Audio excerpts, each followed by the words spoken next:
Touch it or can you not? When can you touch it? Where can you touch it? How can you touch it? I'm not talking about anything else. I'm talking about a Formula One car if you're a Formula One mechanic. Just when and where can you touch a Formula One car? Previously, the drivers have had big trouble regarding what parts of Formula One cars to touch and how much they'd have to pay to do so. But now, apparently, the cost of doing so in a penalty is just a major 10-second penalty, which will eventually get reversed because what you touched was apparently allowed to get touched. What's going on here? What is the madness behind these penalties that we're getting to see right here? And of course, we have to talk a lot more about the race as well. But look, I've incorrectly started out this episode. Will I get a penalty for incorrectly starting out this episode as well? I wonder. The FIA is on a rampage lately. So let's just talk a lot more about all of that and also the intra-team drama between Red Bull Racing that we saw at the Saudi Arabian GP. Welcome everyone to the Inside Line F1 podcast. This is a Saudi Arabian GP episode. And if you are confused about just what I said at the start, trust me, everyone in the paddock is also confused about what the FIA is doing regarding those penalties. So you're in decent company. But my name is Samuel Arora. I'm the host of the Indian Racing League broadcasts on Star Sports. And joining me is, I hope, a just as confused Kunal Shah as well, who's an FIA accredited Formula One journalist for the Viaplay network in Norway. Have you figured it out, Kunal? One sec. So if the rear jackman touches the car in the middle of the pit stop, apparently now it is not a penalty. But the FIA are coming up with a rule to make sure that it is a penalty. What's up with these penalties? I think the last time we had so many was during the World Cup a couple of months ago. I'm going to add to it before answering your question, right? Because the most interesting part in all of this, apart from just how complicated the wording of the regulations is, right? So the most interesting part is that Aston Martin already had 7 such instances of penalties in the past where the jackman was allowed to touch the car, but nobody else, right? So can you imagine the level of preparation that teams actually have, that they have this sort of data at their fingertips? That it's, mind you, I mean, not always do you get these time penalties to serve, and not always do you get time penalties served where a jackman is touching the car, right? But imagine the level of preparation that that Aston Martin came with. Immediately after the race, they realize they had a penalty, and they're like, "Wow, this race, that race, this driver, that penalty. Let's look." And suddenly they had this whole database of 7 instances. And these kind of databases are what we work with stats, with what F1 Stats Guru works with. He's got a very exhaustive stats database. That's the level. I mean, Aston Martin's preparation of the car and the pit stops was one thing, but this level of preparation to fight and get their P3 reinstated was the other. And incredible stuff. I mean, the FIA for one more round of the season or one more race of the season have found a way to get themselves to keep relevant as the narrative moves on and so on. So I think the FIA just clearly needs to do a few things between now and Australia. First, they've said that they will come up with a wording, or they will come up with a clarification. They are reviewing what it is. And it's simply put, shouldn't it just be, if there's a time penalty being served, nobody touches the car? Like, literally, that's all we need, instead of all these jargons that legal documents can throw at us. Because there was another thing that has actually happened. For 2 times in 2 races, we had a driver penalized for being out of position at the start box, and this time it is the most experienced driver on the grid. I mean, you don't tell Fernando Alonso that you don't know where to find your grid box. And the drivers have all turned around and said that they sit so low in the cars, and the cars are just designed in a way that most of the time it's guesswork, and it's just about luck whether you find your actual start grid or not, right? So could that be one of the other changes that could come up, Sawmill? So again, back to your point, the FIA are just finding themselves, or finding ways to keep themselves so relevant, when they should, sit back and just let the sport happen. I mean, the Narendra Modi government has this thing, minimum government, maximum governance, right? And maybe the FIA needs to learn something like that. Come on. Oh, come on. Let's not go down that route. But I see in the last couple of years, all of us Formula One fans were complaining that we need a little bit more drama, something to spice up the championship, right? Because for years it had become stagnated. We had one driver dominating, we had so many race wins going to just one team. And suddenly, Kunal, I love the fact that the FIA has taken up the mantle. Although 6 years are too late, but still they've said, right, we'll bring the entertainment to you. And it's interesting how you need to literally be a lawyer. So I'm wondering, do the teams have documented every single potential penalty instance so that they then keep a vault? And so whenever they are involved in something like, hey, did your rear jackman touch the car? Yes, 7 different instances. I wonder what sort of vault do they have in the background to tackle something quite like this. But I suppose we need to talk about other stuff as well, Kunal, because it's been 6 minutes into the episode and we haven't acknowledged the fact that Sergio Perez has won the race. He has. I suppose it would have been a big problem if he hadn't, considering his teammate was starting from P15 all the way through. But what really intrigues me before we get back to the FIA, because I know there's other penalty points to discuss as well, is the fact that even this was precarious. And if you heard the team radio between Red Bull Racing and Sergio Perez at the end, you could properly hear the terror in his voice. You could tell that, oh, am I actually going to be allowed to keep this? And for once, Kunal, Red Bull Racing didn't, I mean, okay, they didn't really allow Checo, did they? But they couldn't really say anything either. It was just at Max's behest. I mean, first things first, coming to Red Bull's dominance, they actually allowed their drivers to race. Max was really pushing Checo while Checo wanted to back off, and that whole drama happened. But I think it was sensible in the end for Max to just turn around and say, let me take P2 in the bag. This is my team. Very cheekily, he got the, lap he got the point for the fastest lap of the race at the end, thereby sort of keeping his world championship lead by 1 point in front of Checo Perez. And at the end of the day, I'm wondering, if that Bono, my tires are gone was Lewis Hamilton's message, right? And suddenly he'd say that, and the next lap he'll have the fastest lap. I wonder if I have a drive shaft problem, or there are some weird noises in my drive shaft. Is Max Verstappen's way of saying that? Hey, something's not right on radio, but still going and claiming the fastest lap of the race. So all in all, a very dominant display by Red Bull Racing, a fantastic and probably strongest race at Red Bull Racing by Checo Perez, Somil. Wait, really? A good one? I mean, it was like he had to win. I was wondering, right? What would really happen if Sergio Perez didn't win today? If you've got a car that's 1 second faster, you just really have to. But it was almost like the Jaws movie scene, Kunal, where you see the shark behind you.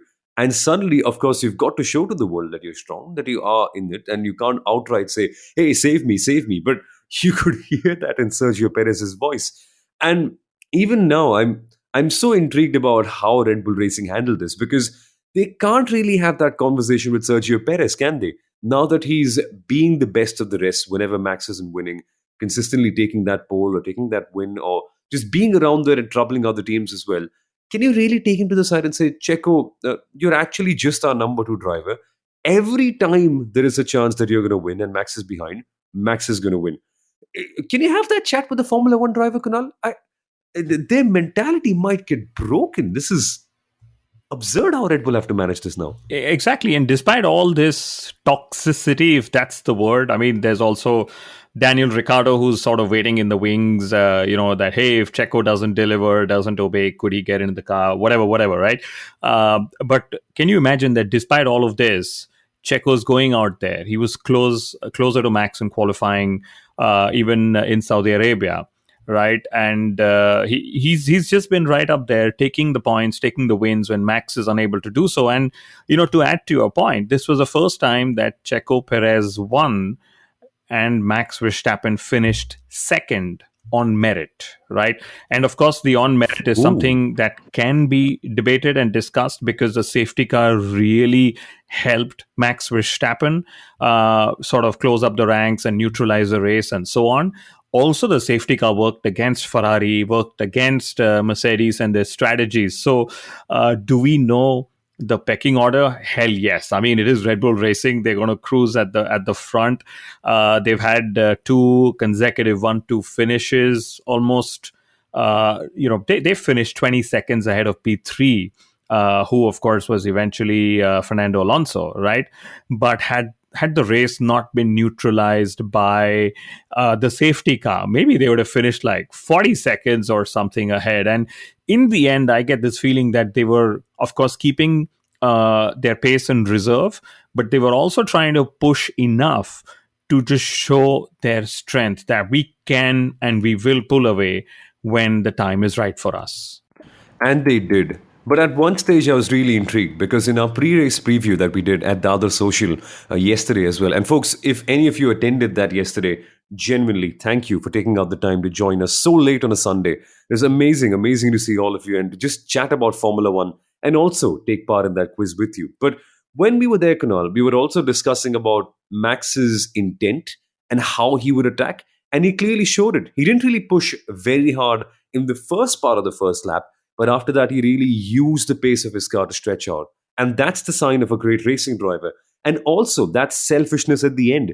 You know that Verstappen is going to get going for that fastest lap. There's no way you can stop him for that. So just watching that psychological battle play out was also very interesting. But now I'm just intrigued about what Red Bull Racing do with them, with Sergio Perez especially. What sort of chat do they have? Because in theory, Brazil has been avenged, but has it? We shall wait and see more on that. But on those battles with Aston Martin, Mercedes, and Ferrari, Kunal, did he really say we have a pecking order? Because over there, it just looks like jelly. Everyone's everywhere. And now I'm so intrigued, right? Fernando Alonso was able to somewhat maintain P2, but everywhere behind with Ferrari and Mercedes, there's just confusion. Who's where? Where is Charles Leclerc? What is Carlos Sainz? It's just what is that whole muddle all about in terms of performance? It's amazing. So, in the first two races of the season, we've had only three drivers stand on the podium. Fernando Alonso's only managed third. So, the Red Bull drivers have sort of taken one and two in both orders, right? Only two teams have scored podiums. Alonso, of course, got his 100th podium. The last time, Somil, he actually got three podiums in a row. And here now I'm manifesting a podium for Alonso in Australia, was all the way back in 2013 when it was Spa, Monza, and Singapore with Ferrari. That's when he got last time three podiums in a row. I'm talking of Fernando Alonso. But the pecking order, let me just sort of dissect that here. Fernando Alonso said after Bahrain, we've tested a car just at one race of the season. We only know how it performs under one condition. Let's see what happens in Jeddah. We saw what happened in Jeddah. So despite losing the penalty, winning the penalty back, whatever, losing and sort of gaining P3 back, he said the most important thing for us was to test our car in Jeddah. And we did that. And we were quicker than Ferrari and Mercedes. He said we had them under control in the race. And these are his words. I know a few people write in saying you guys have lots of opinions because clearly we are an opinionated podcast, but we try and, sort of have as many neutral conversations as possible, right, Somil? Talking of, Mercedes and Ferrari, Ferrari, of course, had a lot more degradation, especially on the hards, which is why Sainz and Leclerc weren't able to catch up. Of course, they had their reliability concerns with Leclerc. And I think Mercedes were done in by the safety car because Lewis had to sort of get rid of his hards earlier on and then just keep managing his mediums. Some people asked if Lewis and George should have sort of swapped. The truth is that at the start of the medium stint, Lewis was quicker, but by the time the hards came in, George was quicker again. So sort of it nullified as it would stand, Somil. But to me, the Mercedes, Aston Martin, Ferrari battle, especially in Jeddah, was decided by who qualified ahead and hence who could sort of keep track position ahead. And in this case, it was Aston Martin. Carlos Sainz seemed a little all over the place, throughout the whole weekend by his own admission. I liked how Frederick Vasseur said when he was asked if Leclerc's strategy and Sainz's strategy was impeded by the safety car because they had just pitted both the drivers and then came out the safety car, right? So he turned around and said, that's bullshit, in typical Vasseur style. I just love Fred Vasseur. Have you seen that clip of him as well, Kunal, at the start of the season, where I think it's Ted Kravitz who asks him, Fred, how do you expect to challenge Red Bull Racing when you don't have a number one driver? And Fred Vasseur simply turns around and says, because I have two good ones. He's just amazing. He is just amazing. But the fact of the matter is that the management coming in doesn't really change performance immediately. And there are concerns. And also on the subject of Leclerc's, I think Leclerc's control unit that actually failed, that's a standardized part.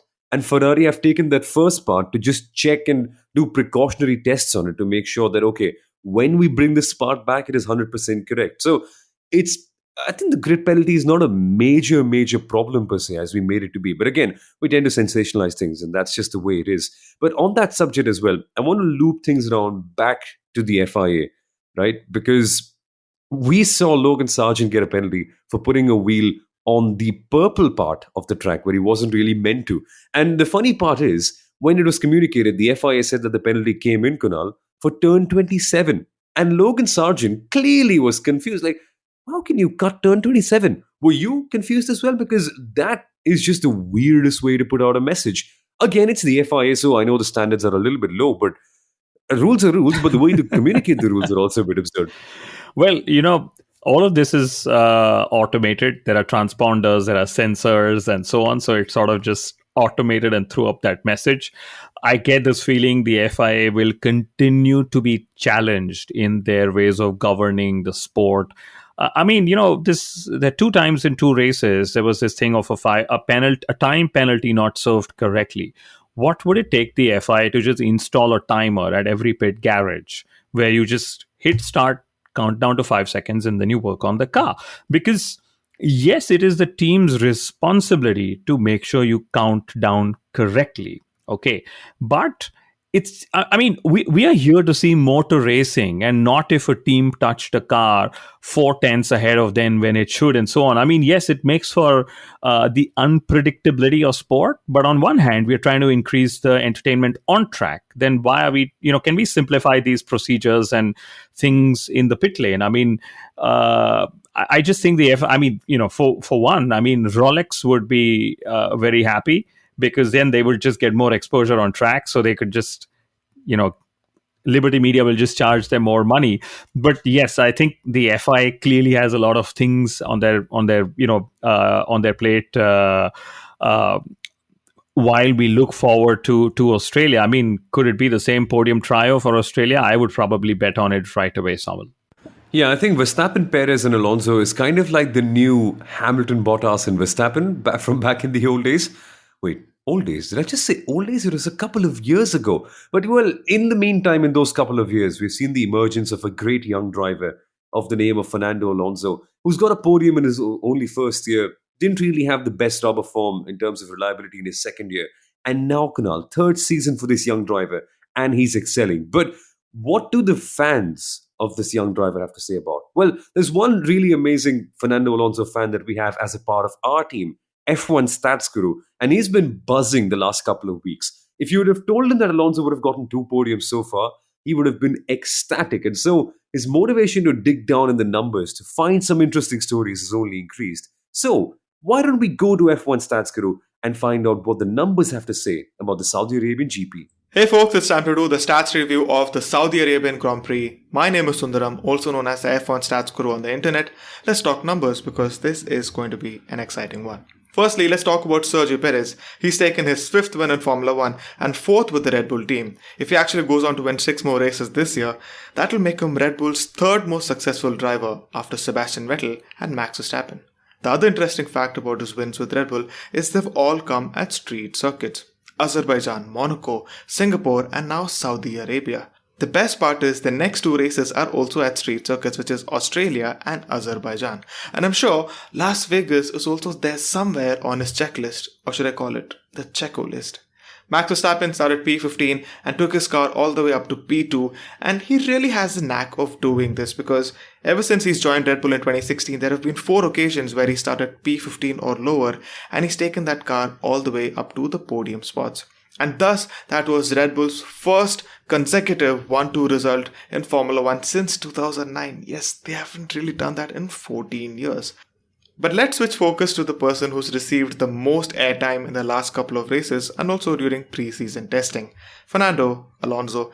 At the age of 41, in his 20th season in Formula 1, he's finally taken his 100th podium, and he's actually the 6th driver to do so after Lewis Hamilton, Michael Schumacher, Sebastian Vettel, Alain Prost, and Kimi Raikkonen. The other interesting fact is this is the first time this Silverstone squad has taken back-to-back podiums in Formula 1 since 1999 when they were racing under the Jordan Grand Prix moniker. And it's also the first time Fernando Alonso has taken back-to-back podiums since 2013, a decade ago.